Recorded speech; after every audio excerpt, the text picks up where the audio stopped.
सिन्धूरारुणविग्रहां त्रिनयनां माणिक्यमौलिस्फुरत्तारानायकशेखरां स्मितमुखीमापीनवक्षोरुहां पाणिभ्यामलिपूर्णरत्नचषकं रक्तोत्पलं बिभ्रतीं सौम्यां रत्नघटस्थरक्तचरणां ध्यायेत् परामम्बिकाम्।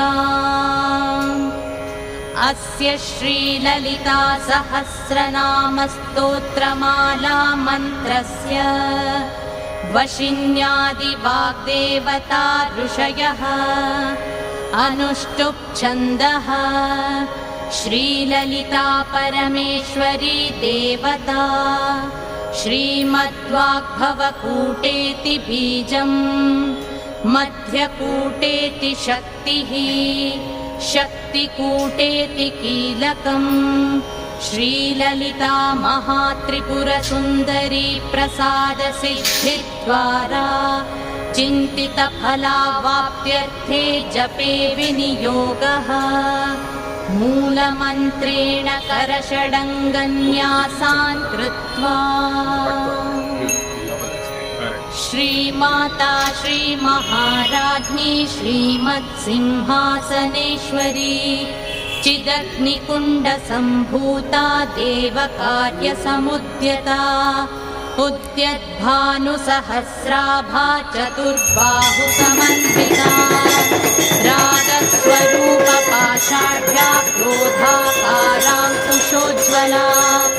मनोरूपेक्षु कोदण्डा पञ्चतन्मात्रसायका निजारुणप्रभापूरमज्जद्ब्रह्माण्डमण्डला चम्पकाशोकपुन्नाग सौगन्धिकलसत्कचा कुरुविन्दमणिश्रेणी कनत्कोटीरमण्डिता अष्टमी चन्द्रविभ्राजा गरिकस्थलशोभिता मुखचन्द्रकलङ्काभा मृगनाभिविशेषका वदनस्मरमाङ्गल्य गृहतोरणचिल्लिका वक्त्रलक्ष्मी परीवाहा चलन्मीनाभलोचना नवचम्पकपुष्पाभनासा दण्डविराजिता ताराकान्तितिरस्कारी नासाभरणभासुरा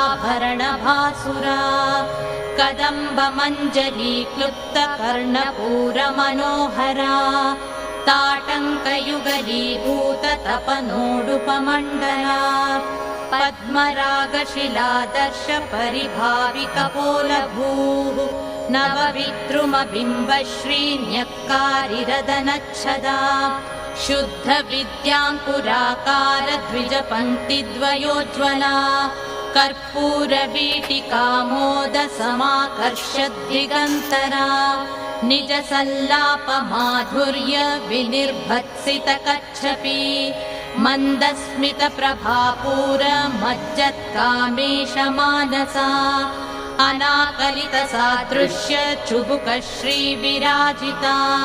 कामेशबद्धमाङ्गल्य सूत्रशोभितकन्धरा कनकाङ्गदकेयूरकमनीयभुजान्विता रत्नग्रैवेयचिन्ताकलोलमुख